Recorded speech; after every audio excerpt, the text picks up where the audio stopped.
दोस्तों ये स्टोरी का 47 भाग है। अगर आपने इस स्टोरी के पिछले वाले भाग नहीं देखे तो हमने प्लेलिस्ट में मेंशन कर दिया, आप जरूर जा करके चेकआउट करें। वेदांत ने अपना सलाइवा गटका और हाँ में गर्दन हिला दी। जितनी मासूमियत से वमिका ने कहा था, वेदांत मना नहीं कर पाया। वेदांत ने नर्स को देखकर कहा, ठीक है लगा दीजिए। नर्स ने वेदांत की बाजू ऊपर की और इंजेक्शन लगाने की तैयारी करने लगी। वेदांत ने चेहरा वमिका की ओर घुमा लिया और वमिका ने कसकर वेदांत की दूसरी बाजू पकड़ ली और हल्के हल्के हाथ से उसे दिलासा देते हुए बोली, कुछ नहीं होगा साहब, सच में कुछ नहीं होगा। आप अपना ध्यान उस तरफ लगाइए मत, आपको जो दुनिया में सबसे ज्यादा अच्छा लगता है अपना ध्यान वहां लगाइए। अपनी आंखें बंद कीजिए और आप जिससे प्यार करते हैं, अपनी माँ बाप भाई बहन जिसे भी, उसे याद कीजिए। यह सुनते ही वेदांत ने अपनी आंखें बंद कर ली और उसकी आंखों के सामने सबसे पहला चेहरा जो आया वह वमिका का था। वमिका का चेहरा देखकर वेदांत के चेहरे पर मुस्कुराहट आ गई। यह वक्त वह था जब वमिका और वेदांत एक ही कॉलेज में पढ़ते थे और वेदांत वमिका का सीनियर था। थोड़ी देर में नर्स बोली, हो गया सर। वेदांत ने हैरानी से अपने हाथ को देखा और बोला, सच में हो गया? नर्स बोली, हाँ सच में हो गया, थोड़ा सा ही दर्द होता है। वेदांत के चेहरे पर मुस्कुराहट आ गई। वह वमिका को देखकर बोला, देखा तुमने, मेरा हाथ पकड़ा था तो मुझे दर्द ही नहीं हुआ। यह सुनकर वमिका हैरान हो गई। अगले ही पल वेदांत अपनी बात को सही करते हुए बोला, मेरे कहने का मतलब है तुमने मुझे समझाया तो मैं समझ गया और मैंने इंजेक्शन लगवा लिया। Thank you. वमिका ने हाँ में गर्दन हिला दी और फिर वह दोनों हॉस्पिटल से बाहर आ गए। लेकिन वमिका के हाथ में बहुत सारे टैबलेट थे। वह सारी टैबलेट वेदांत को खानी थी। कुछ स्किन पर लगाने वाली ट्यूब भी थी। थोड़ी देर बाद वेदांत ने गाड़ी उस घर के बाहर रोकी जहां वह लोग रहते थे। दोनों ही घर के अंदर आ गए। वमिका सबसे पहले किचन में गई और वहां से खाने के लिए कुछ लेकर आई। इतने में वेदांत भी अंदर आ गया। वमिका ने प्लेट वेदांत की ओर बढ़ाते हुए कहा, साहब कुछ खा लीजिए, उसके बाद टैबलेट ले लीजिएगा।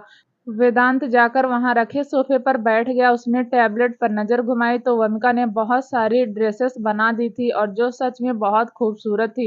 यानी यह बात तो तय थी कि वमिका में टैलेंट तो था, लेकिन उसका टैलेंट बाहर नहीं आया और आज वेदांत के थोड़े से सपोर्ट से उसका टैलेंट बाहर आ गया। वेदांत ने स्केचिंग को देखकर बोला, तुमने तो बहुत खूबसूरत डिजाइन बनाया है, यह तो मार्केट में तहलका मचा देगा। इतना कहकर वेदांत उन स्केचिंग को देखने लगा। वह सच में इतना हैरान था कि उसे यकीन नहीं हो रहा था कि यह सब वमिका ने बनाया है। उसे लगा वमिका जैसा भी डिजाइन बनाएगी वह लॉन्च कर देगा, लेकिन वमिका ने सच में बहुत खूबसूरत लहंगे का डिजाइन बनाया था। अचानक ही उसके हाथ से पेपर वमिका ने छीन लिया और बोली, साहब पहले आप खाना खाकर दवाई ले लीजिए, उसके बाद आराम से देख लेना। वह वेदांत को अच्छा लगा कि वमिका को उसकी फिक्र है और यह फिक्र प्यार में बदलेगी नहीं बदलेगी यह बात वेदांत नहीं जानता था।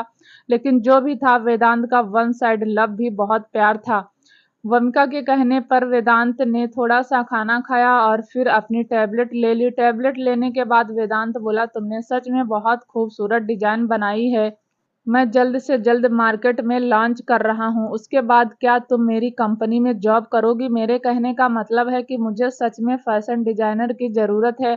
वमिका थोड़ी सी शर्मिंदगी के साथ बोली, साहब मेरी पढ़ाई पूरी नहीं हुई और मेरे पास कोई डिग्री भी नहीं है, मुझे बहुत ज़्यादा इंग्लिश भी नहीं आती, कॉन्फिडेंस लेवल भी बहुत कम है, पर्सनल ऑफर भी ज़्यादा अच्छी नहीं है, मैं इतनी बड़ी कंपनी में कैसे काम करूंगी? वेदांत ने कहा, वह सब अपने आप हो जाएगा, तुम बस मेरा प्रपोजल एक्सेप्ट कर लो, तुम जितना कहोगे मैं उतना पैकेज दूंगा। वमिका को कुछ समझ नहीं आ रहा था, लेकिन कहीं ना कहीं अजीब सा फील हो रहा था। वमिका मन ही मन खुद से बोली, कहीं ऐसा तो नहीं यह मेरा फायदा उठाने की कोशिश कर रहे हो, वरना इन्हें तो एक से एक फैशन डिजाइनर मिल जाएगा, तो यह मुझे क्यों हायर करना चाहते हैं? कहीं ऐसा तो नहीं मैं और सिद्धि फिर से किसी प्रॉब्लम में आ जाएं? इतनी मुश्किल से तो वहां से निकल कर आए हैं, दोबारा से किसी प्रॉब्लम में नहीं पड़ना चाहते। नहीं, मुझे इनका प्रपोजल एक्सेप्ट नहीं करना चाहिए। इन अमीरों को क्या पता हमारे साथ क्या कर दे, मुझे इन पर इतनी जल्दी विश्वास नहीं करना चाहिए। वमिका अपने ही ख्यालों में थी कि वेदांत ने फिर कहा, मैं कुछ पूछ रहा हूँ, क्या तुम मेरा ऑफर एक्सेप्ट करोगी? वमिका को समझ नहीं आ रहा था वह वेदांत को क्या कहे। फिर कुछ सोचकर वह बोली, नहीं साहब, मुझे नहीं करना। इतना कहकर वमिका सीधा अपने कमरे में चली गई और वेदांत वहीं खड़ा रहा। उसने कसकर अपनी आंखें बंद कर ली। इतना सब कुछ तो किया था उसने, उसके बाद भी उसे ना ही सुनने को मिली। वेदांत सोफे पर गया, उसने अपनी आंखें बंद की और दूसरा प्लान सोचने लगा और अचानक ही उसके चेहरे पर हल्की सी मुस्कुराहट आई। वह बोला, मैं भी इतनी जल्दी हार नहीं मानूंगा। जॉब तो तुम्हें मेरी कंपनी में करनी ही पड़ेगी। दूसरी तरफ सिवाय राजवीर और दिव्यांश तीनों ही स्टडी रूम में थे और तीनों के हाथ में गिलास थे। तीनों ने ही काफी हद तक चीजों को सुलझा दिया था, लेकिन अब भी बहुत सारी चीज रह गई थी। राजवीर ने सिवाय को देखकर कहा, अब क्या सोच रहा है? सिवाय बोला, जो भी आराध्या और अभिमान के बीच हुआ वह सब कार्तिक की वजह से हुआ। कार्तिक जिंदा है नहीं, लेकिन उसकी बहन और दादी तो जिंदा होंगी। हमें दोनों को ढूंढना है। अभिमान को कनिका ने जितना बेवकूफ बनाना था बना लिया। इतना कहकर शिवा ने फोन निकाला और किसी को फोन पर इंस्ट्रक्शन देते हुए कहा, जितनी जल्दी हो सके कार्तिक की बहन और दादी का पता करो।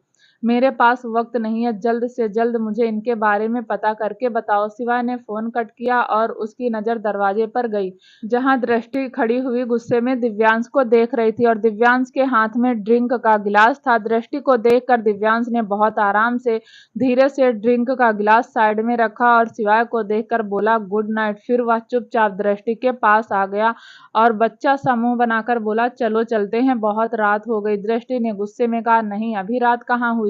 अभी तो रात के 2 बजे हैं। रात होने में 4 घंटे बाकी है ना। और कितनी ड्रिंक की है आपने? सिर्फ 1 पैक और 4 पैक पीने के बाद भी आप मुझे यही कहते हो कि मैंने तो 1 ही पैक पिया है। दिव्यांश कुछ नहीं बोला, चुपचाप गुनहगारों की तरह सिर झुकाकर खड़ा रहा। दृष्टि ने शिवाय और राजवीर को देखा, वह दोनों इधर उधर देखने लगे।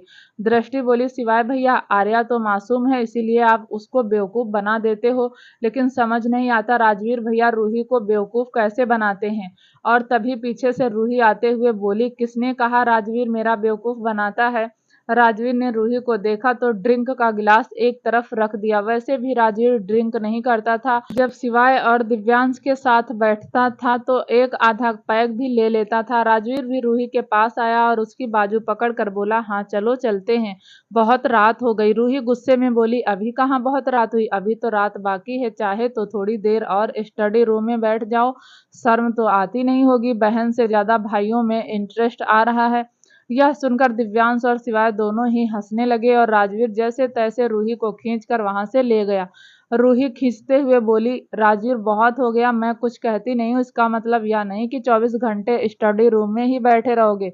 मैं इंतजार करते करते थक गई और तुम यहाँ आकर मेरे भाइयों के साथ ड्रिंक कर रहे हो। इतने में रूही ने अपने दोनों भाइयों को देखा और उंगली दिखाते हुए बोली, आज के बाद मैंने तीनों को एक साथ में देख लिया ना तो अकबर, अमर, एंथोनी बना दूंगी। सुन लिया? शिवाय और दिव्यांश दोनों आंखें फाड़े देख रहे थे। राजवीर भी रूही को वहां से खींचता हुआ कमरे में ले आया। दृष्टि ने दिव्यांश को देखकर कहा, अब चलोगे? दिव्यांश ने बच्चों की तरह हाँ में गर्दन हिला दी और दृष्टि ने दिव्यांश की बाजू पकड़ी और वहां से खींचती हुई ले गई। उसके जाते ही शिवाय एक अंगड़ाई तोड़कर बोला, कुछ भी कहो, मेरी तो छुई मुई तो सबसे अलग है। थोड़ी देर बाद शिवाय ने अपने हाथों में पकड़ा हुआ गिलास एक तरफ रखा और अपनी स्टडी रूम से निकलकर अपने कमरे में गया। जब वह कमरे में आया तो आर्या बालकनी में खड़ी हुई थी। शिवाय हल्के नशे में था। वह गया, उसने आर्या को पीछे से गले लगा लिया। शिवाय की प्रेजेंट फील करके आर्या थोड़ा सा पलट गई और उसने शिवाय को ठीक से गले लगाया और बोली, आज ड्रिंक क्यों की? शिवाय अपनी पकड़ कसता हुआ बोला, क्योंकि मैंने आज एक और गुत्थी सुलझा दी। तुम बताओ, तुम क्यों नहीं सोई? आर्या बोली, जिसका बेटा घर से चला जाए, जिसकी बहू प्रेगनेंसी में अपने घर हो, उस माँ को नींद कैसे आ सकती है? कहते हुए आर्या की आंखों में आंसू आ गए। वह सच में अपने बच्चों के लिए परेशान थी। शिवाय ने आर्या को खुद से दूर किया और उसकी आंखों में आए हुए आंसू को अंगूठे से साफ करते हुए बोला, मैं हूं ना, मैं सब कुछ ठीक कर दूंगा, देख लेना, सब कुछ ठीक हो जाएगा। आर्या अब खुद को संभाल नहीं पाई और उसकी आंखों से आंसू झरने की तरह बहने लगे। वह भरे गले से बोली, मान लेती हूँ आपने अभिमान को सही रास्ते पर ला भी दिया, मान लेती हूँ आराध्या को जैसे तैसे घर पर ले भी आए, लेकिन अनिरुद्ध का क्या, हमारी शिवांगी का क्या, उन दोनों का क्या होगा? शिवांगी के चेहरे पर मुस्कुराहट नहीं देखी। कैसे देखोगे? सुबह जाते हो, शाम को वापस आते हो, दिन रात वह बच्ची मेरी आंखों के सामने रहती है।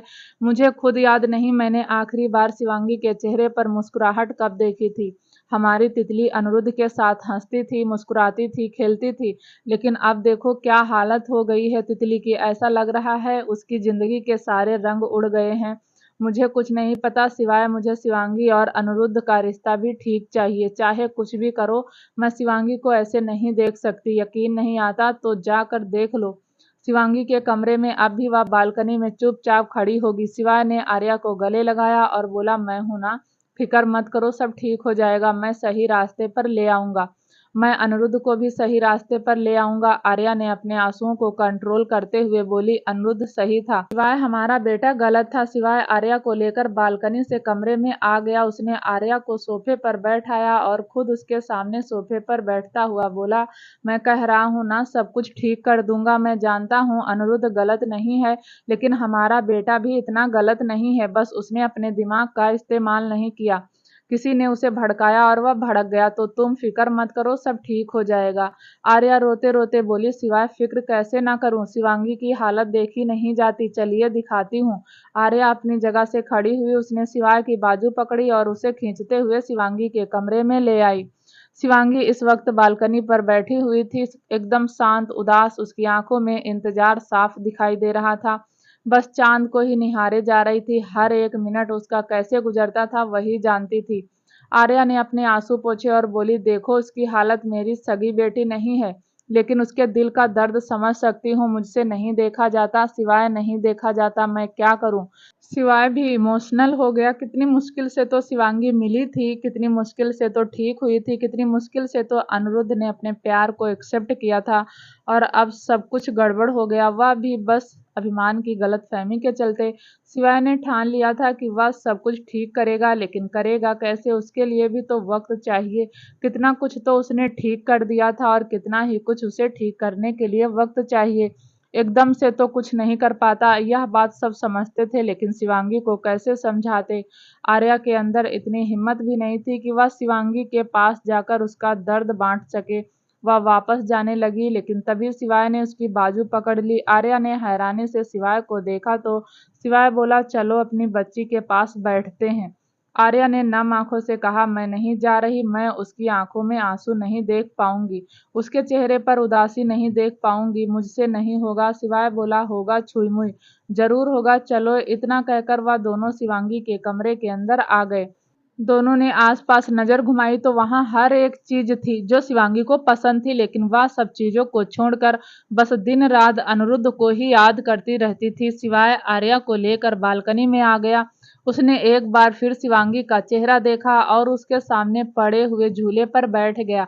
आर्या खड़ी थी, वहां से जाना चाहती थी, क्योंकि शिवांगी का तो उससे देखा नहीं जाता था। शिवाय शिवांगी को देखकर बोला, तितली क्या देख रही हो? शिवांगी ने शिवाय को देखा और बोली, कुछ नहीं अंकल, अनिरुद्ध की याद आ रही है। कहते हुए तितली की आंखों में पानी आ गया, और तितली की आंखों में पानी देखकर आर्या की आंखों में भी पानी आ गया। शिवाय बोला, तितली अनिरुद्ध से बात करोगी? सुनकर शिवांगी ने हैरानी से शिवाय को देखा और हाँ में गर्दन हिलाते हुए बोली, आप मेरी बात करवा देंगे? शिवाय बोला, हाँ करवा दूंगा, लेकिन मेरी एक शर्त है। शिवांगी बोली, बताइए ना, तितली को क्या करना होगा? शिवाय ने कहा, तितली को मुस्कुराकर दिखाना होगा। तितली की आंखों में एक बार फिर पानी आ गया। शिवांगी ने कहा, मुझे नहीं हंसना, अनिरुद्ध के पास जाना है, अनिरुद्ध चाहिए। शिवाय बोला, अच्छा ठीक है, लेकिन तुम्हें मुझे पापा कहना होगा। शिवांगी कुछ देर तक शिवाय को देखती रही। शिवाय बहुत इमोशनल हो गया था। कहीं ना कहीं वह शिवांगी में वीरा और विराज को ही देखता था। उसे यह भी नहीं पता था कि वह दोनों कब ठीक होंगे और कब ऑस्ट्रेलिया से इंडिया वापस आएंगे। कुछ सोचकर शिवाय ने अपना फोन निकाला और आराध्या को कॉल किया। आराध्या भी अपने कमरे के बालकनी में बेसुध सी खड़ी हुई थी। उसे भी होश नहीं था। जैसे ही उसका फोन रिंग हुआ, उसका ध्यान टूट गया। उसने फोन देखा तो उसकी आंखें हैरानी से फैल गई। वह शिवाय से बात नहीं करना चाहती थी, और करती भी तो क्या बात करती, उसे खुद नहीं पता था कि शिवाय उसे क्या कहने वाला है। उसने फोन इग्नोर कर दिया। थोड़ी देर में रिंग बंद हो गई। शिवाय ने एक बार फिर नंबर डायल किया और इस बार आराध्या ने फोन रिसीव कर लिया। शिवाय बोला, कैसा है मेरा बच्चा? आराध्या की आंखों में पानी आ गया। वह बोली, यह बात आप अपने बेटे से क्यों नहीं पूछते? शिवाय ने कहा, अपने बेटे से भी पूछ लूंगा और उसकी बीवी से तो पूछ लूं। आराध्या बोली, आप जानते हो पापा, फिर पूछ क्यों रहे हो? कहीं का नहीं छोड़ा, आपके बेटे ने मुझे अपने ही बच्चे को गाली दे दी। यह सुनकर शिवाय ने अपनी आंखें कसकर बंद कर ली। शिवाय बोला, बच्चा, बहुत जल्दी यह सब सुलझा दूंगा, तुम फिक्र मत करो। आराध्या कुछ बोलती उससे पहले ही आर्या ने जल्दी से शिवाय के हाथ से फोन ले लिया और आराध्या से बात करते हुए बोली, तू ठीक तो है? आराध्या, तू ठीक से खाना खा रही है ना? बच्चा ठीक है, तेरी मम्मी पापा ठीक हैं? अनिरुद्ध बहुत ज्यादा गुस्सा तो नहीं करता? बता ना आराध्या, तुम ठीक तो हो ना? ज्यादा टेंशन मत ले, प्रेगनेंसी में टेंशन नहीं लेते, और दवाई टाइम से तो खाती है ना? आर्या की इतनी सारी फिक्र वाली बातें सुनकर आराध्या से आंसू रुके नहीं और वह बेड पर आकर बैठ गई और रोने लगी। आर्या ने जब उसका रोना सुना तो उसकी आंखें भी भीग गई। क्या कर सकती थी आर्या? एक बार आर्या ने अपने आप को संभाला और बोली, रोते नहीं आराध्या, बच्चा, रोना तो किसी प्रॉब्लम का सल्यूशन नहीं है। तेरे पापा बोल रहे हैं ना, वह सब कुछ ठीक कर देंगे, तो वह सब कुछ ठीक कर देंगे। आराध्या रोते रोते बोली, अब कुछ ठीक नहीं होगा माँ, कुछ भी नहीं ठीक होगा। आर्या ने अपने आंसू पोंछते हुए बोली, होगा आराध्या, सब कुछ ठीक होगा। आज तक तुम्हारे पापा ने मुझे एक भी झूठ वादा नहीं किया और उन्होंने मुझे वादा किया है कि सब कुछ बहुत जल्दी ठीक हो जाएगा। आराध्या भी अपने आंसू पोंछते हुए बोली, नहीं माँ, इस बार नहीं होगा, इस बार मैं आपके बेटे को माफ नहीं करूंगी, बिल्कुल नहीं करूंगी। आर्या कुछ नहीं बोली और आराध्या, उसने भी खामोशी से काम लिया। कुछ सोचकर आराध्या ने कहा, फोन क्यों किया, कुछ काम था? आर्या बोली, शिवांगी को अनिरुद्ध की याद आ रही है, जब से यह सब हुआ है। इस लड़की ने मुस्कुराकर नहीं देखा, मेरी ही किस्मत खराब है, मेरे दोनों बेटे और दोनों बेटियां परेशान हैं, दुखी हैं, रो रही हैं और मैं कुछ नहीं कर सकती। कहते हुए आर्या के आंसू और ज्यादा उसके गाल पर लुढ़क गए। आराध्या समझ रही थी कि आर्या ने उसके पास फोन क्यों किया। आराध्या अपने आंसू पोंछकर बोली, भाई, बात नहीं करेंगे, लेकिन मैं शिवांगी को उनकी आवाज जरूर सुनवा सकती हूँ। आर्या भरे गले से बोली, हाँ प्लीज सुनवा दो, वरना यह पूरी रात यहीं बालकनी में बैठी रहेगी। आर्या फोन लेकर अनिरुद्ध के कमरे में गई। अनिरुद्ध इस वक्त लैपटॉप पर काम कर रहा था। उसकी आंखों के नीचे डार्क सर्कल हो गए थे। दिन रात काम करता था। क्या काम करता था? ना तो डैनी को बताता था और ना ही घर में किसी के सामने जिक्र करता था। घर का माहौल ऐसा हो गया था कि किसी ने अनिरुद्ध से कुछ भी पूछना ठीक नहीं समझा। सबको लगा जब अनिरुद्ध का गुस्सा शांत हो जाएगा तब वह चीजों को समझने लगेगा, लेकिन अनिरुद्ध का गुस्सा शांत होने का नाम नहीं ले रहा था। उसे बार बार एक ही बात खाए जा रही थी कि रघुवंशी फैमिली की वजह से उसकी फैमिली बिखर कर रह गई। रघुवंशी फैमिली की वजह से उसका बचपन कैसे बीता। रघुवंशी फैमिली की वजह से उसके पापा को 18 साल कैद में रहना पड़ा। रघुवंशी फैमिली की वजह से उसकी माँ को पागल खाने में रहना पड़ा। और यही सब याद करके अनिरुद्ध पूरे जोश में काम कर रहा था। आराध्या कमरे में आई, उसने फोन लाउड स्पीकर पर डाला और अनिरुद्ध को देखकर बोली, भाई कुछ खा लो। अनिरुद्ध ने एक नजर आराध्या को देखा और बोला, हाँ मैं खा लूंगा, तुम जाकर सो जाओ, तुम्हें रेस्ट की जरूरत है, जाकर सो जाओ। यह बात जब शिवांगी ने सुनी तो उसकी आंखों से पानी बहने लगा। इतना तो वह भी समझ रही थी कि अनिरुद्ध उसे यह बात नहीं कह रहा, लेकिन वह अनिरुद्ध से इतना प्यार करती थी कि उसने यही सोच लिया कि अनिरुद्ध उसे ही कह रहा है। आराध्या बोली, पर नींद नहीं आ रही। अनिरुद्ध बोला, पर सोना तो पड़ेगा ना, टाइम से सो जाओगी तो तुम्हारी हेल्थ पर इफेक्ट नहीं पड़ेगा। आराध्या अभी भी वहीं खड़ी रही। अनिरुद्ध ने इस बार लैपटॉप को थोड़ा खुद से दूर किया और आराध्या को देख कर बोला, प्रॉब्लम क्या है? आराध्या बोली, कोई प्रॉब्लम नहीं, बस नींद नहीं आ रही। अनिरुद्ध बोला, तो क्या मैं तुम्हें लोरी सुनाऊं? आराध्या की आंखों में पानी आ गया। अनिरुद्ध ने कहा, देखो यार, प्लीज रो मत, जाओ, जाकर सो जाओ, थोड़ा तो हिम्मत से काम लो। अब वहां तुम्हारे ससुराल वालों के सामने यह सब बोल कर आ गया तो मेहनत तो करनी पड़ेगी ना। तुम फिक्र मत करो, मैं हूं ना तुम्हारा भाई, तुम्हारे साथ तुम्हारी मम्मी पापा हैं, तुम्हारे साथ हैं तो और क्या चाहिए। फैमिली बस उनकी नहीं, हमारी भी है। अब जाओ, चली जाओ। आराध्या बोली, थोड़ा प्यार से बोलो तो चली जाऊंगी। अनिरुद्ध ने आराध्या को ऊपर से नीचे तक देखा। वह उठकर आराध्या के पास आया और उसने झटके से आराध्या का फोन छीन लिया। आराध्या अपना फोन छीनने की कोशिश करते हुए बोली, भाई मेरा फोन वापस कीजिए। अनिरुद्ध बोला, रुक जाओ, कर दूंगा। इतना कहकर उसने फोन अपने चेहरे के सामने किया और बोला, यह क्या कर रहे हो अंकल? आपको नहीं लगता कि आपकी उम्र के हिसाब से यह बहुत बचकानी हरकतें हैं? सिवाय कुछ नहीं बोला। उसने भी फोन लाउड स्पीकर पे ही डाल कर रखा था ताकि आर्या और शिवांगी दोनों सुने। अनिरुद्ध ने एक बार फिर कहा, कुछ पूछ रहा हूँ अंकल, क्या आपको नहीं लगता कि आपने यह बहुत बचकानी हरकतें की हैं? तभी दूसरी तरफ से आवाज आई, अनिरुद्ध तुम्हारी याद आ रही है। अनिरुद्ध ने अपनी आंखें कसकर बंद कर ली। अनिरुद्ध बोला, सो जाओ शिवांगी, तुमने मुझसे वादा किया था ना, अपने वादे पर कायम रहो। वैसे तो रघुवंशी कोई वादे को निभाते नहीं है, कम से कम तुम तो इस नियम को छोड़ दो। हाँ, एक बात और, अपने बड़े पापा से कहना कि आज के बाद ऐसी हरकतें ना करें, क्योंकि मैं रुकने वाला नहीं हूँ। इतना कहकर अनिरुद्ध ने फोन कट कर दिया। आराध्या हल्के गुस्से में बोली, इन सब में शिवांगी की गलती नहीं है। अनिरुद्ध बोला, गलती तो तुम्हारी भी नहीं थी, लेकिन पनिशमेंट मिल रही है ना, उससे ज्यादा बुरी हालत तुम्हारी है। सोच सोच कर तो अपना दिमाग खराब कर लिया। या भी नहीं सोचती कि तुम्हारे अंदर एक छोटी सी जान पल रही है? ना ठीक से खाती हो, ना मुस्कुराती हो, ना हंसती हो। मेरी बहन सारा दिन पागलों की तरह रहे और उनकी पागल बहन के लिए मैं परेशान हो जाऊं? हो ही नहीं सकता। अब तुम भी चुपचाप जाकर सो जाओगी और ज्यादा अपने ससुराल वालों के बारे में सोचने की जरूरत नहीं है, नहीं तो तुम्हारा फोन तोड़ दूंगा, समझ गई? आराध्या बोली, मेरे साथ जो कुछ किया वह अभिमान ने किया, तो पूरी फैमिली को क्यों घसीट रहे हो? वह सब अच्छे तुम्हें लगते होंगे कि वह लोग अच्छे हैं? क्या अच्छा किया है उन्होंने हमारे साथ? उनकी वजह से हमारे पापा 18 साल तक उस राणा की कैद में रहे, उनकी वजह से माँ पागल खाने में रही, सिवाय रघुवंशी को हमारे माँ बाप ढूंढने में 18 साल लग गए। आराध्या, मैं इस बारे में बहस नहीं करना चाहता, चुपचाप अपने कमरे में जाओ। मेरा साथ नहीं दे सकती तो कम से कम मेरे रास्ते में मत आओ, मुझे कमजोर मत कर। आराध्या बोली, मैं आपको कमजोर नहीं कर रही भाई, लेकिन आप समझो, शिवांगी मासूम है। अनिरुद्ध बोला, मैं भी मासूम था जब अभिमान मुझे ताने मार कर जाता था। प्लीज आराध्या, मुझे और कुछ नहीं कहना, प्लीज जाओ। आराध्या वहां खड़ी नहीं रही और चुपचाप अपने आंसू पोंछते हुए वहां से चली गई। एक तो पहले ही अभिमान ने उसके साथ इतना कुछ कर दिया था, ऊपर से वह प्रेग्नेंट थी, उसका मूड स्विंग होता था, परेशान रहती थी, इसीलिए जल्दी से रो ही पड़ती थी। आराध्या अपने कमरे में आकर रोने लगी और फिर बेड पर लेट गई। उसकी आंखों के सामने वह पल घूमने लगा जब अभिमान उसके लिए इतना पजेसिव था, और अचानक ही उसे वह पल याद आया जब अभिमान ने उसका हाथ पकड़कर रघुवंशी मेंशन से निकाल दिया था।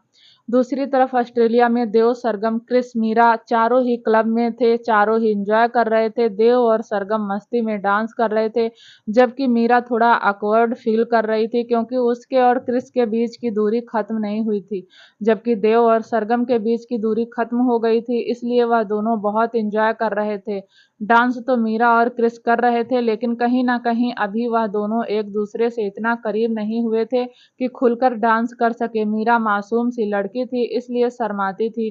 क्रिस मीरा से काफी बड़ा था, इसलिए उसे थोड़ा सा ओल्ड फील होता था। कुछ सोचकर क्रिस ने मीरा की कमर पर हाथ रखकर उसे खुद के करीब किया और मीरा एकदम से सहम गई। क्रिस भी वहीं सबके सामने मीरा को गले लगा लिया और हल्का हल्का डांस करते हुए बोला, क्या बात है मीरा, तुम्हें कोई प्रॉब्लम है तो वापस चले, यहाँ अच्छा नहीं लग रहा? मीरा ने हल्की सी ना में गर्दन हिलाते हुए कहा, नहीं मिस्टर रघुवंशी, कोई बात नहीं है।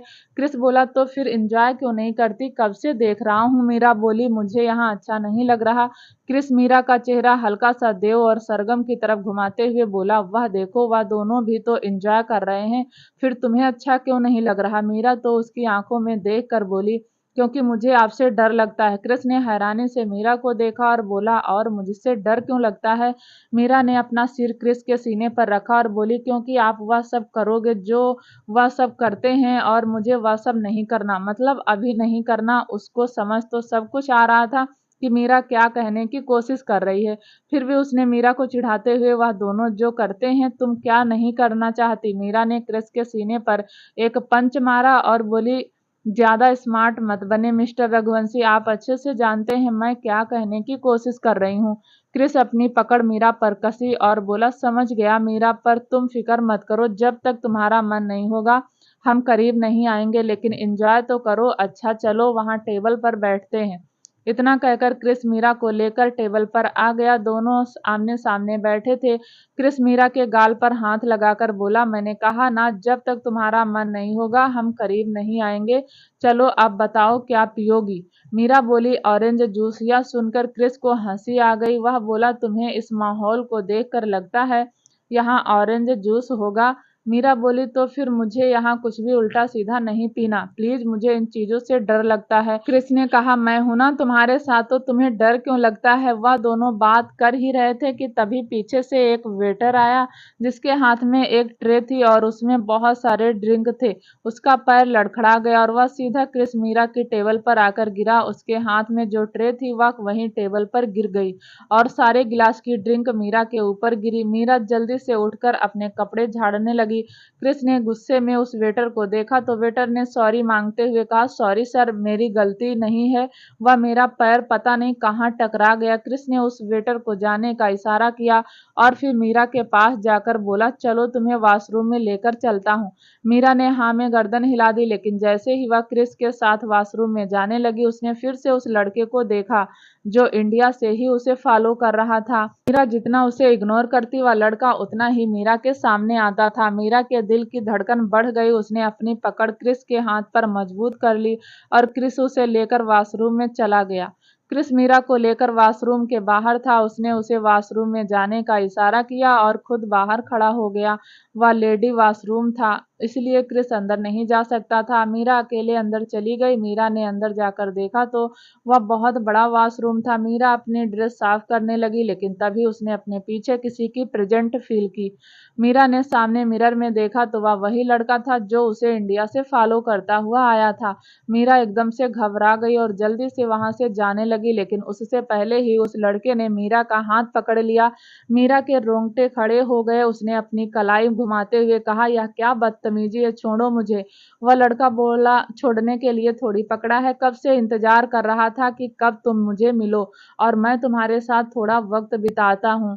कब से तुम्हारे पीछे पीछे हूँ और तुम हो कि मुझे इग्नोर कर रही हो। क्या रखा है उस क्रिस रघुवंशी में जो मुझ में नहीं है? मीरा की आंखों में हल्का सा पानी आ गया। घबराहट उससे दूर नहीं हो रही थी। उसने उस लड़के को खुद से दूर करते हुए कहा, हटो मेरे सामने से, मेरे हस्बैंड बाहर खड़े हैं, जानते नहीं हो तुम क्रिस रघुवंशी को? अगर उन्हें पता चल गया कि तुमने मेरे साथ बदतमीजी की है या तो वह तुम्हें जान से मार देंगे। या सुनते ही वह लड़का हंसने लगा और फिर थोड़ा सा मीरा के चेहरे के करीब आकर बोला, और उसे बताएगा कौन? तुम्हें मैं यहाँ से जाने ही नहीं दूंगा। तो तुम कैसे बताओगी? इतना कहकर उस लड़के ने मीरा की बाजू पकड़कर उसे अपने करीब कर लिया और मीरा उससे लगातार खुद को दूर करने की कोशिश कर रही थी और चिल्लाने लगी, मिस्टर रघुवंशी। लेकिन बाहर क्रिस खड़ा हुआ मोबाइल की फोन की स्क्रीन को स्क्रॉल कर रहा था। बाहर तक मीरा की आवाज ही नहीं आ रही थी। मीरा ने गुस्से में उस लड़के को धक्का देने की कोशिश की, लेकिन वह लड़का भी शरीर से काफी मजबूत था। मीरा के धक्का देने से उसे खास फर्क नहीं पड़ा। इनफैक्ट उसने मीरा की दोनों बाजू पकड़कर उसे हिलाते हुए कहा, ज्यादा ताकत आजमानी है तो तुम्हारी ही हड्डियां टूटेंगी, चुपचाप मेरी बात मान लो। फिर उसने एक दरवाजे की तरफ इशारा करते हुए कहा, वहां से मेरे साथ चलो, थोड़ी देर एंजॉय करेंगे, फिर तुम अपने रास्ते और मैं अपने रास्ते। मीरा की आंखें फैल गई। जब वह प्लेन में उससे मिली थी तब वह इतना बुरा नहीं लग रहा था, आज इतना इस वक्त लग रहा था। मीरा ने उसके हाथ पर काट लिया और वहां से भागने की कोशिश की, लेकिन उससे पहले ही उस लड़के ने मीरा को पकड़कर अपनी तरफ घुमाया और खींचकर एक चाटा उसके गाल पर जड़ दिया और मीरा वहीं फर्श पर जा गिरी। वह लड़का मीरा के करीब आता हुआ बोला, मैंने सोचा था साथ में आराम से टाइम स्पेंड करेंगे, लेकिन तुम्हें तो लगता है जबरदस्ती की आदत है। तो चलो, जबरदस्ती ही सही। मीरा बुरी तरीके से डर गई। उसने फिर से चिल्लाते हुए कहा, मिस्टर रघुवंशी, रघुवंशी बचाइए, लेकिन उसकी आवाज बाहर तक नहीं जा रही थी।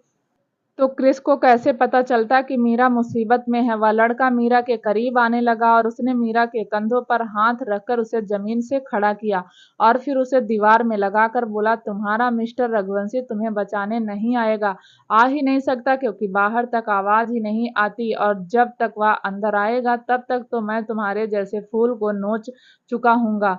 मीरा को ज्यादा घबराहट होने लगी। उसे ऐसी घबराहट तब हुई थी जब खान बीवी ने उसे क्रिस के कमरे में उसके बाद से आज उसे ऐसी घबराहट हो रही थी। उसकी आंखें झरना बन चुकी थी। वह लगातार उस लड़के के साथ स्ट्रगल कर रही थी, लेकिन वह लड़का तो जैसे मानने वाला ही नहीं था। उसने मीरा की बाजू पर हाथ रखकर उसकी ड्रेस को फाड़ दिया। मीरा ने पूरी जान लगाकर उसे खुद से धक्का दिया और दूसरी तरफ भाग गई। वह लड़का मुस्कुराकर मीरा को देखने लगा और बोला, तुम्हें लगता है कि तुम मुझसे बच जाओगी? तुम्हें लगता है कि तुम यहाँ से भाग जाओगी? कैसे भागोगी? इतने प्यार से समझा रहा था, लेकिन तुमने तो जैसे कसम खा रखी है तुम समझोगे ही नहीं। प्यार से नहीं ना सही, जबरदस्ती से ही सही, लेकिन समझना तो तुम्हें पड़ेगा। इतना कहकर वह लड़का मीरा के बिल्कुल करीब आने लगा और मीरा डरते डरते दीवार से जा लगी। मीरा ने एक बार फिर क्रिस को आवाज लगाते हुए कहा, मिस्टर रघुवंशी, मिस्टर रघुवंशी। लेकिन क्रिस बाहर खड़ा हुआ उसका इंतजार कर रहा था। क्रिस अपना फोन जेब में रखकर बोला, इतनी देर हो गई, मीरा अभी तक नहीं आई, चलो थोड़ी देर और वेट करता हूँ। वहीं अंदर वह लड़का मीरा के काफी करीब चला गया था। मीरा को कुछ समझ नहीं आ रहा था और वह लड़का जबरदस्ती मीरा को अपने करीब करने की कोशिश कर रहा था। मीरा ने उसके चेहरे पर हाथ रखा, उसे खुद से दूर करने की कोशिश की, लेकिन फिर भी मीरा की ताकत उस लड़के के आगे ना के बराबर थी। मीरा ने एक हाथ से उस लड़के को अपने करीब आने से रोक रही थी और दूसरा हाथ वहीं लैब पर फेर रही थी, ताकि कुछ उसे मिल जाए जिससे वह इसका सिर फोड़ दे। आखिर उसके हाथ में एक स्टील की भारी सी टंकी आ गई, जिसकी एक वायर भी थी और वह वायर टब से कनेक्ट थी। मीरा ने कुछ नहीं सोचा और उस टंकी को उठाकर उस लड़के के सिर पर दे मारा और अगले ही पल उस लड़के के सिर से खून आने लगा और वह लड़का धड़ाम से जमीन पर गिर पड़ा।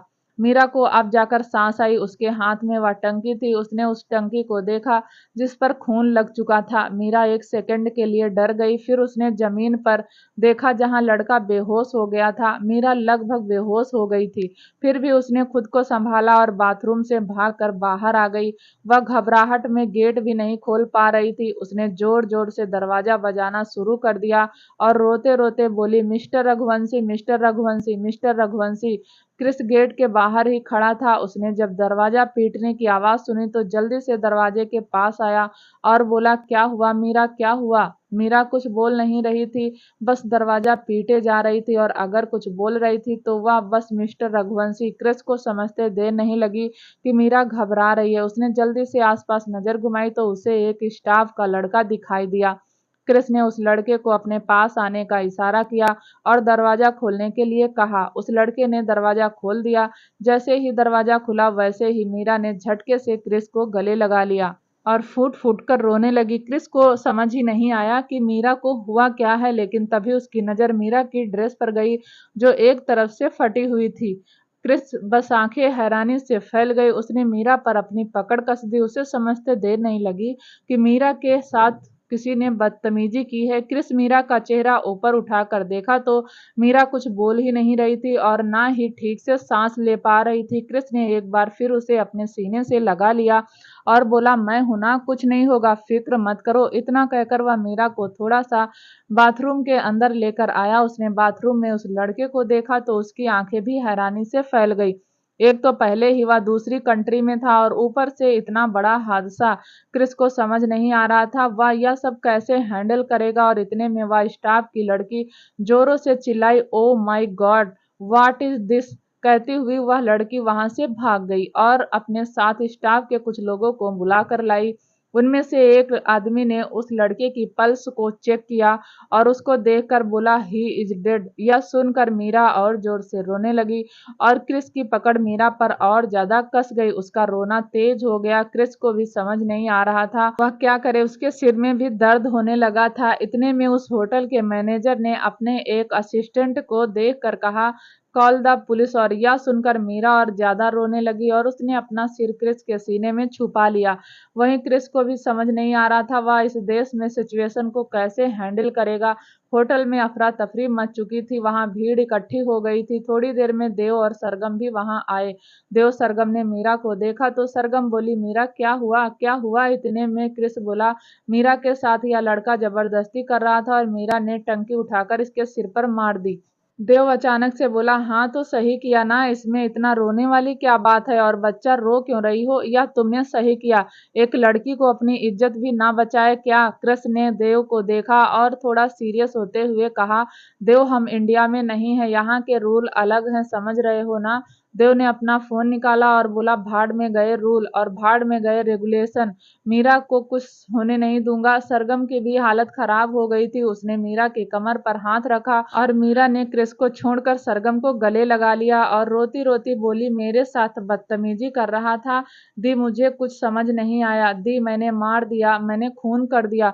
सरगम की आंखें भर चुकी थी। वह मीरा पर अपनी पकड़ बनाते हुए बोली, कुछ नहीं होगा, देव है ना, वह किसी को कुछ नहीं होने देंगे, तू फिक्र मत कर। तभी वहां पुलिस आई। वह सारी फनल थे, लेकिन उनमें से एक आदमी इंडियन लग रहा था। उस आदमी ने मीरा को देखकर कहा, हाय, मैं मिस्टर पांचाल, सीनियर ऑफिसर, आपको हमारे साथ पुलिस स्टेशन चलना होगा। यह सुनकर मीरा और सरगम दोनों का और ज्यादा बुरा हाल हो गया। क्रिस बोला, मिस्टर पांचाल, यह मर्डर सेल्फ डिफेंस में हुआ है। मिस्टर पांचाल ने क्रिस को देखकर कहा, देखिए, जो भी हुआ है, हमारा काम बस इसे अरेस्ट करना है, बाकी की फॉर्मेलिटी पुलिस स्टेशन में पूरी होगी तो हम इन्हें लेकर जाएंगे। मीरा ने क्रिस की तरफ देखकर ना में ही गर्दन हिला दी। क्रिस अच्छे से जानता था कि प्रोटोकॉल तो फॉलो करने ही पड़ेंगे और वैसे भी वह बाहर है, और बाहर कहाँ है, कौन दुश्मन जाकर उन पर अटैक कर दे, वह भी नहीं जानता था। देव भी वहां नहीं था। वह अपना फोन लेकर वहां से थोड़ी दूर चला गया था।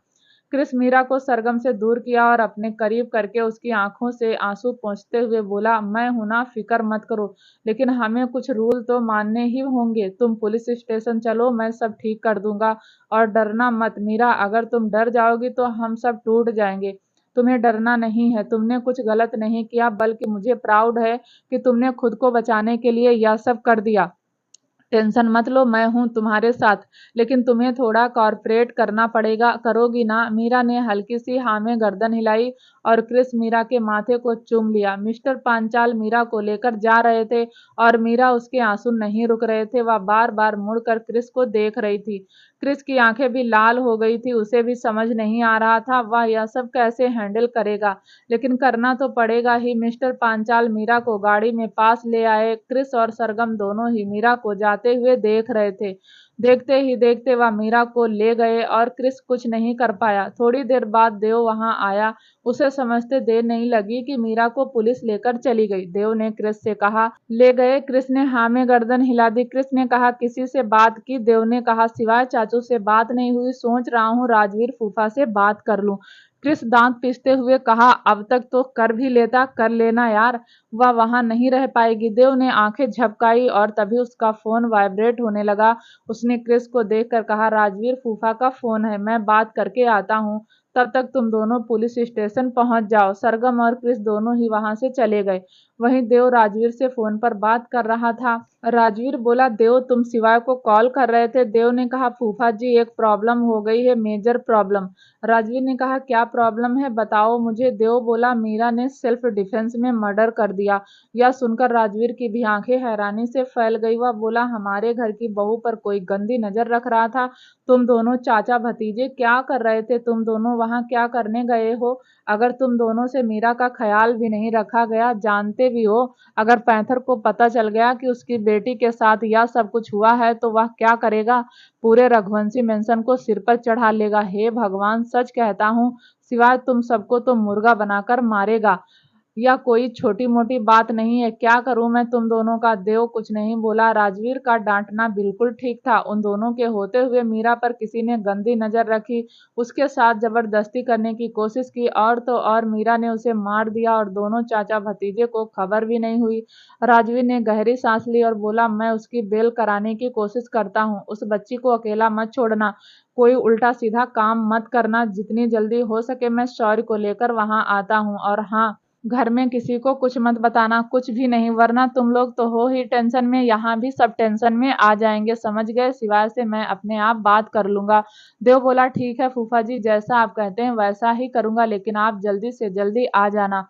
मीरा बहुत ज्यादा रो रही है। राजवीर बोला, तो क्या रोएगी नहीं? तो सबसे छोटी है, ऊपर से मासूम भी, फिक्र मत करो, मैं शौर्य को लेकर आता हूँ। दूसरी तरफ मीरा पुलिस स्टेशन पहुंच गई थी। पीछे पीछे सरगम और क्रिस भी पहुंच चुके थे। मीरा को पुलिस स्टेशन के अंदर ले जाया गया। उसके फिंगरप्रिंट लिए, उसकी फोटो खींचने लगे। ऐसे ही बहुत सारी फॉर्मेलिटी हुई और आखिर में एक ऑस्ट्रेलियन फीमेल ऑफिसर ने मीरा को देखकर कहा, रिमूव योर क्लॉथ। यह सुनकर मीरा की आंखें हैरानी से फैल गई और उसने ना में गर्दन हिला दी। वहीं क्रिस, देव और सरगम पुलिस स्टेशन के अंदर ही थे, लेकिन अंदर कमरे में मीरा के साथ क्या हो रहा था किसी को नहीं पता था। क्रिस का दिल जोरों से धड़क रहा था, सिर में दर्द हो रहा था, ऐसा लग रहा था कि सिर फट जाएगा।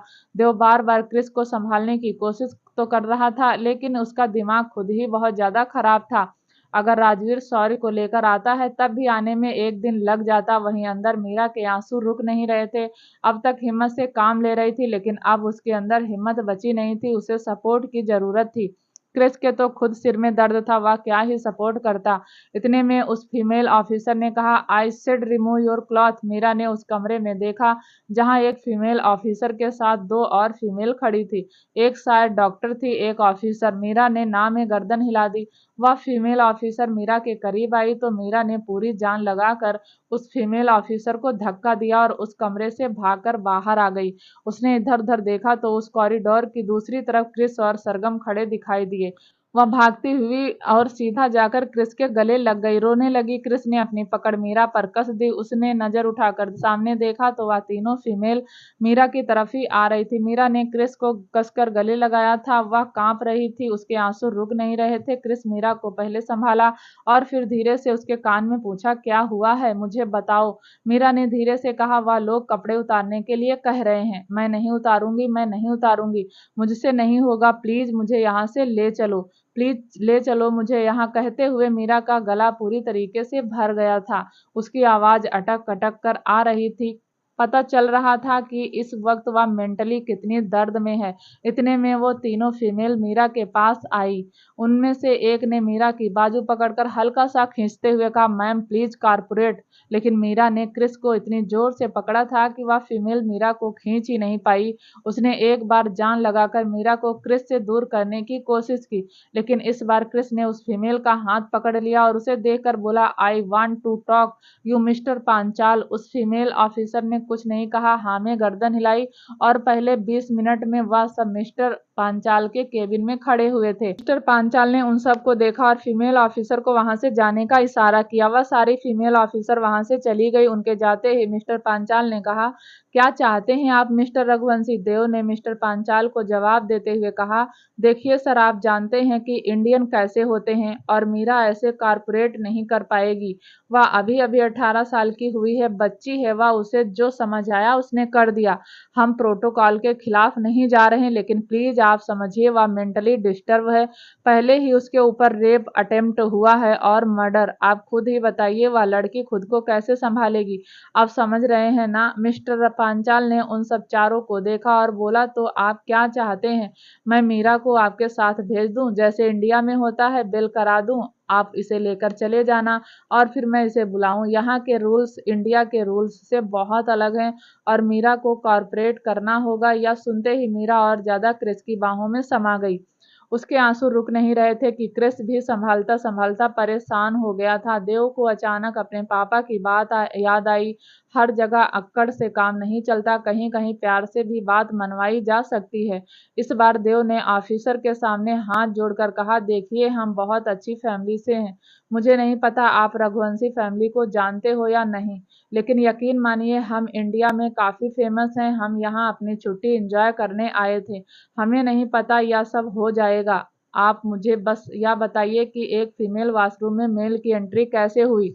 ऐसे बहुत सारे पॉइंट हैं जो मेरे सर के ऊपर जा रहे हैं, लेकिन वह लड़का तो मर गया, इसलिए हम उससे तो कुछ पूछ नहीं सकते। आप अपनी इन्वेस्टिगेशन जारी रखिए, हम मना नहीं कर रहे हैं, बस यह कह रहे हैं मीरा को थोड़ा सा कंफर्ट जोन दे दीजिए। मिस्टर पांचाल ने हाँ में गर्दन हिलाई। शायद इंडियन था इसलिए थोड़ा सा उन लोगों की हेल्प करना चाहता था।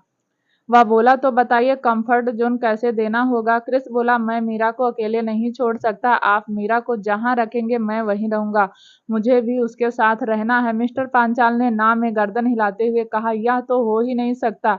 देव ने फिर से थोड़ा और प्यार से बोला, सर समझने की कोशिश कीजिए, बहुत छोटी है, माँ बाप होते हुए भी अनाथों की तरह रही है। अगर हम में से कोई इसके साथ नहीं रहेगा तो रो रो कर अपनी तबीयत खराब कर लेगी। प्लीज सर, आप जैसे चाहें वैसा हमसे सपोर्ट ले सकते हैं।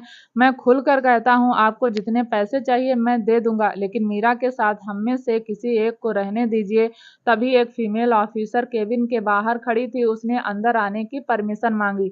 मिस्टर पांचाल ने उसे अंदर आने की परमिशन दे दी। वह फीमेल ऑफिसर अंदर आई और उसने एक रिपोर्ट मिस्टर पांचाल के हाथ में रखी। मिस्टर पांचाल ने उस रिपोर्ट को देखकर कहा, अभी तो इनका मेडिकल चेकअप भी करना है, इन्होंने कारपोरेट नहीं किया। यह सुनकर मीरा और ज्यादा रोने लगी और फिर से क्रिस को और ज्यादा कसकर अपनी बाहों में समेटने लगी। क्रिस बोला, समझने की कोशिश कीजिए, कैसे समझाऊं आपको, यह अभी बच्ची है और आप समझते हैं। मिस्टर पांचाल ने कहा, समझता हूँ, 18 साल की मेरी भी बेटी है, लेकिन कारपोरेट तो करना पड़ेगा ना, खून हुआ है, मजाक नहीं है। इससे कहिए कारपोरेट करेगी। क्रिस सोचकर कुछ बोला, ठीक है, यह कारपोरेट करेगी, लेकिन सिर्फ एक फीमेल के सामने, और सरगम भाभी भी साथ होंगी। मिस्टर पांचाल ने हाँ में गर्दन हिला दी। क्रिस ने मीरा का चेहरा ऊपर करके कहा, छुटकी कर लो ना कारपोरेट, सरगम भी तुम्हारे साथ रहेगी। करोगी ना, तुम स्ट्रांग हो ना, फिक्र मत करो, मैं तुम्हें कुछ नहीं होने दूंगा। तुमने कुछ गलत नहीं किया, खुद को बचाना गलत नहीं। ए छुटकी, यह लास्ट बार विनती है, सरगम तुम्हारे साथ रहेगी। मीरा ने ना में गर्दन हिला दी और आंसू तो उसके रुक ही नहीं रहे थे। सरगम मीरा के पास आई और बोली, मैं हूं ना मीरा, सब कुछ ठीक हो जाएगा, मैं तुम्हारे साथ रहूंगी। मीरा बड़ी मुश्किल से सरगम के साथ वहां से चली गई। उसके जाते ही क्रिस बोला, सर, हम में से किसी एक को रहने दो, बेशक सरगम ही क्यों ना रहे, वह खुद को संभाल नहीं पाएगी, आप उसकी हालत देख रहे हो। सोचकर मिस्टर पांचाल ने कहा, देखिए, आप नहीं समझ रहे, मैं रूल्स तोड़कर काम नहीं कर सकता। देव ने फिर से थोड़ा और मस्का लगाते हुए कहा, प्लीज सर, प्लीज समझने की कोशिश कीजिए। आखिर मिस्टर पांचाल को उन पर दया आ गई। वह बोला, ठीक है, किसी एक को पुलिस स्टेशन में रुकने की परमिशन दे सकता हूँ, लेकिन मीरा के पास नहीं। दोनों ने राहत की सांस ली। अगले 20 मिनट में मीरा एक जेल में बंद थी और क्रिस कुछ दूरी पर खड़ा हुआ था, उसे देख रहा था। मीरा भी उसे देख रही थी और कहीं ना कहीं उसे तसल्ली थी। सरगम और देव दोनों ही पुलिस स्टेशन के बाहर गाड़ी के पास थे। वह दोनों ही होटल वापस नहीं गए। दोनों का ही दिल जोरों से धड़क रहा था। सरगम की आंखों में पानी आ गया। देव ने सरगम को संभालते हुए कहा, सब ठीक हो जाएगा सरगम, फिक्र मत करो, मैंने मेंशन में फोन कर दिया है, कल तक चाचू मामू को लेकर आ जाएंगे। दूसरी तरफ राजवीर जल्दी जल्दी अपना सामान पैक कर रहा था। तभी रूही कमरे में आई और बोली, अरे राजवीर, कहाँ जा रहे हो। राजवीर बोला, हाँ, मुझे अर्जेंट कहीं जाना है। रूही बोली, घर में इतनी टेंशन है और तुम्हें कहीं जाना है, मत जाओ। राजवीर ने रूही को कुछ बताना नहीं चाहता था, लेकिन जब से देव का फोन आया था उसका दिमाग खराब हो रहा था। वह बोला, रूही, जाना जरूरी है, और रही बात यहाँ संभालने की, तो जब तक शिवाय है तब तक यहाँ किसी को संभालने की जरूरत नहीं। शिवाय अकेला ही 100 के बराबर है, और हाँ, मैं तुम्हारे भाई के साथ जा रहा हूँ। उसने जल्दी से अपना पासपोर्ट सामान एक बैग में डाला और बाहर की तरफ जाते हुए बोला, इतना हैरान मत हो, सच में काम से जा रहे हैं, अब इतनी उम्र नहीं है हमारी कि हम मस्ती करने बाहर जाएंगे। रूही मुस्कुराकर बोली, कैसी बातें करते हो राजवीर, तुमने तो अपनी उम्र में भी मस्ती नहीं की। राजवीर ने हल्का सा पलट कर रूही को देखा और बोला, तुम्हें कैसे पता। रूही थोड़ा सा राजवीर के नजदीक आई। उसने राजवीर की शर्ट के बटन को बंद करते हुए कहा, मैं जानती हूँ, मुझे पता है, और हाँ, यह बटन बंद करके रखा करो, उस उम्र का पता नहीं, लेकिन इस उम्र में भी बहुत हैंडसम लगते हो, समझ रहे हो ना। मैं नहीं चाहती कोई भी तुम्हारे आगे पीछे मक्खी तरह भिन भिनाए। राजवीर ने रूही के गाल को पकड़ा और हल्का सा हिलाते हुए कहा, तुम भी ना कैसी बातें करती हो, चलो मैं जा रहा हूँ, शिवा से कहकर जाऊंगा, तब तक तुम घर का ख्याल रखना। इतना कहकर उसने रूही के गाल पर किस की और वहां से निकल गया। राजवीर अगले 10 मिनट में गाड़ी में बैठा हुआ था। उसने ड्राइवर से कहा, ड्राइवर, गाड़ी रजावत हाउस लेकर चलो। राजवीर ने युग का नंबर डायल किया और फोन कान में लगाकर बोला, युग सुनो और ध्यान से सुनो, मैं और सौर कुछ दिनों के लिए इंडिया से बाहर जा रहे हैं, तो अपनी माँ का ख्याल रखना, घर पर भी चक्कर लगा लेना, समझ आया। अगर अब मैंने चटोरी बिल्ली को फोन पर रोते हुए या शिकायत करते हुए सुना तो तू जानता है ना मैं कैसा हूँ। युग बोला, हाँ हाँ पापा, समझ गया, आ जाऊंगा घर और नहीं करूंगा आपकी चटोरी बिल्ली को परेशान। युग आगे बोला, वैसे पापा एक बात बताऊं, मैं नहीं करता आप दोनों को परेशान, बल्कि आप दोनों ही मुझे परेशान करते हो। राजवीर बोला, अभी मैं किसी काम से जा रहा हूँ, आकर बताऊंगा तुझे कि कौन परेशान करता है और कौन नहीं। याद रख, अगर मैं वापस आया और मैंने रूही की आंखों में आंसू देखे तो तू गया। क्योंकि उसे सबसे ज्यादा शिकायत तुझसे ही होती है। युग बोला, ठीक है पापा, पक्का मैं आपकी बीबी का ख्याल रखूंगा, आप जल्दी आ जाओगे ना। राजवीर बोला, जा रहा हूँ, आने का पता नहीं, पर कोशिश करूंगा जल्दी से वापस आ जाऊं। इतना कहकर उसने फोन कट किया और सीधा शिवाय को कॉल किया। शिवाय ने फोन रिसीव करके कहा, तू पक्का वहां संभाल लेगा? राजवीर ने कहा, हाँ मैं सब संभाल लूंगा, सौर्य को लेकर जा रहा हूँ, तुम यह देख लो, इस वक्त तुम अगर मेंशन से गए तो जो रिश्ते बिखरे हुए हैं वह और बिखर जाएंगे, तुम्हारा यहाँ रहना जरूरी है, मैं सौर्य को लेकर चला जाऊंगा, बाकी अगर कोई प्रॉब्लम होगी तो तुमसे फोन पर बात करूंगा। राजवीर बोला, तू टेंशन मत ले, मेरा पूरा सपोर्ट होगा। दूसरी तरफ शौर्य स्टडी रूम में वरदान सिंह रजावत के सामने खड़ा था। वरदान बोला, शौर्य मैं भी चलता हूँ, मैं वहाँ चीजों को जल्दी हैंडल कर लूंगा। शौर्य बोला, आप समझ नहीं रहे, आप भी चलेंगे मैं भी चला जाऊंगा तो घर पर कौन रहेगा, हमारे बिजनेस का क्या होगा? हम दोनों तो वहां जाकर बस गए और हम दोनों साथ में जाएंगे तो घर में सबको शक भी हो जाएगा, खासकर बुआ को। प्लीज फूफाजी समझने की कोशिश कीजिए, मैं और राजवीर सब कुछ संभाल लेंगे, आपके सपोर्ट की जरूरत होगी तो आपको कॉल करेंगे। इतने में किसी ने कमरे का दरवाजा खटखटाया और बोला, सर राजवीर सर आए हैं। शौर्य बोला, अभी आया, वह नौकर चला गया। शौर्य ने वरदान की तरफ देखकर कहा, आप बस यहाँ संभालिए, मैं और राजवीर वहाँ संभालते हैं। इतना कहकर वह भी स्टडी रूम से निकल गया और अगले 1 घंटे में वह दोनों एयरपोर्ट पर खड़े थे। दूसरी तरफ शिवाय मंदिर के बाहर खड़ा था, बहुत देर से मंदिर को देख रहा था। उसे मंदिर के अंदर जो देवी माँ की प्रतिमा थी वह शिवाय को बाहर खड़े होकर भी दिखाई दे रही थी। शिवाय ने देवी माँ की प्रतिमा को देखकर मन ही मन कहा, माता तुमने भी इस दुनिया में भिन्न भिन्न प्रकार के प्राणी बना रखे हैं, कितने रूप हैं औरतों के, माँ बेटे पत्नी पुत्र वधू चाची ताई, और हाँ आजकल तो एक नया ट्रेंड भी चला है, गर्लफ्रेंड। पहले सतयुग के टाइम में गर्लफ्रेंड नहीं होती थी ना, लेकिन आजकल होती है। मैं भी इस उम्र में आपके सामने क्या बातें कर रहा हूँ, पर क्या करूँ, इंतजार तो करना ही पड़ेगा। तब तक सोचा आपसे ही बातें कर लूं। और बताओ, स्वर्ग लोक में सब सही है या शेर आपको परेशान तो नहीं करता? तो अगर करता है तो मुझे बता दो, मैं इसे ठीक कर दूंगा। शिवाय ने आगे कहा, मैंने बहुत कुछ ठीक किया है। एक्चुअली मैंने ठीक नहीं किया, पहले बहुत कुछ फैला हुआ था, फिर एक दिन सिंड्रेला चाची हमारे घर कान्हा को लेकर आ गई और तब से सब कुछ ठीक हो रहा है, सब कुछ बढ़िया चल रहा था, लेकिन फिर मेरे नालायक सपूत ने सब कुछ खराब कर दिया। पर कोई बात नहीं, अभी इतना बूढ़ा भी नहीं हुआ हूँ कि सब कुछ ठीक नहीं कर सकता, इस मामले को भी ठीक कर दूंगा। शिवाय देवी माँ से अपने मन की बात कर रहा था और कहीं ना कहीं वह देवी माँ के होठों को भी देख रहा था, जिस पर उसे एक मीठी सी मुस्कुराहट नजर आ रही थी। फिर वह हंसकर बोला, मैं जानता हूँ आप मेरी बातें सुन रही, इनफैक्ट आप तो पूरी सृष्टि की बातें सुनती हैं, तो बस फिर आज मेरा आखिरी दांव और बता दो मुझे, ताकि मेरे सपूत की आंखें खुल जाएं। शिवाय ने जी भरकर माता रानी से बात की। उसके बाद वह इधर उधर नजर घुमाकर देखने लगा तो उसकी नजर एक बुढ़िया औरत पर गई। यह वही औरत थी जिसने कार्तिक की दादी का किरदार निभाया था। शिवाय बहुत देर से इस बुढ़िया का इंतजार कर रहा था। वह बुढ़िया मंदिर के एक सीढ़ी ही पर बैठी हुई भंडारा खा रही थी। शिवाय ने उस बुढ़िया को देखा तो शिवाय के चेहरे पर मुस्कुराहट आ गई। उसने माता रानी को देखकर कहा, इन्हीं माता जी से मिलने आया था, मिल लेता हूँ। फिर वह सीधा उस बुढ़िया के पास जाकर बैठ गया। उस बुढ़िया ने शिवाय को देखकर कहा, अरे बेटा 2 पूरी ला दे। शिवाय के चेहरे पर मुस्कुराहट आ गई। वह अपनी जगह से खड़ा हुआ और भंडारे में से 2 पूरी लेकर आया। उसने वह पूरी उस बुढ़िया की थाली में परोस दी। उस बुढ़िया ने पूरी खा ली और खाने के बाद शिवाय को आशीर्वाद देते हुए बोली, भगवान तुम्हें बनाए रखे, तुम्हारी सारी मनोकामना पूरी हो। यह सुनकर शिवाय बोला, लेकिन आप मेरी मनोकामनाएं पूरी कहाँ होने देती हैं? वह बुढ़िया शिवाय को देखने लगी तो शिवाय ने हंसकर कहा, आप जानती हो मैं कौन हूँ? बुढ़िया ने ना में सिर हिलाया। शिवाय बोला, मैं कार्तिक का बाप हूँ। यह सुनकर बुढ़िया की आंखें हैरानी से फैल गई। वह वहां से उठकर भागने को हुई, लेकिन उससे पहले ही शिवाय ने उसकी बाजू पकड़कर वहीं सीढ़ियों के पास बैठा लिया और बोला, क्या हुआ माँ? भाग क्यों रही हो? कार्तिक तुम्हारा पोता हो सकता है तो मैं तुम्हारा बेटा नहीं हो सकता? बुढ़िया को समझते देर नहीं लगी कि हो ना हो यह आदमी उससे सच उगलवाने आया है। अगले ही पल वह हाथ जोड़कर बोली, बेटा माफ कर दो, मैं किसी कार्तिक को नहीं जानती, मुझे तो यह सब करने के पैसे मिले थे।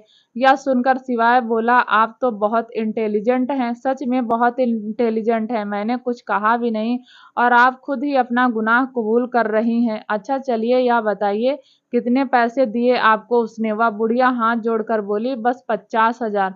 शिवाय बोला, माँ तुझे नहीं लगता कि 50,000 बहुत कम थे? मतलब इतनी अच्छी एक्टिंग की।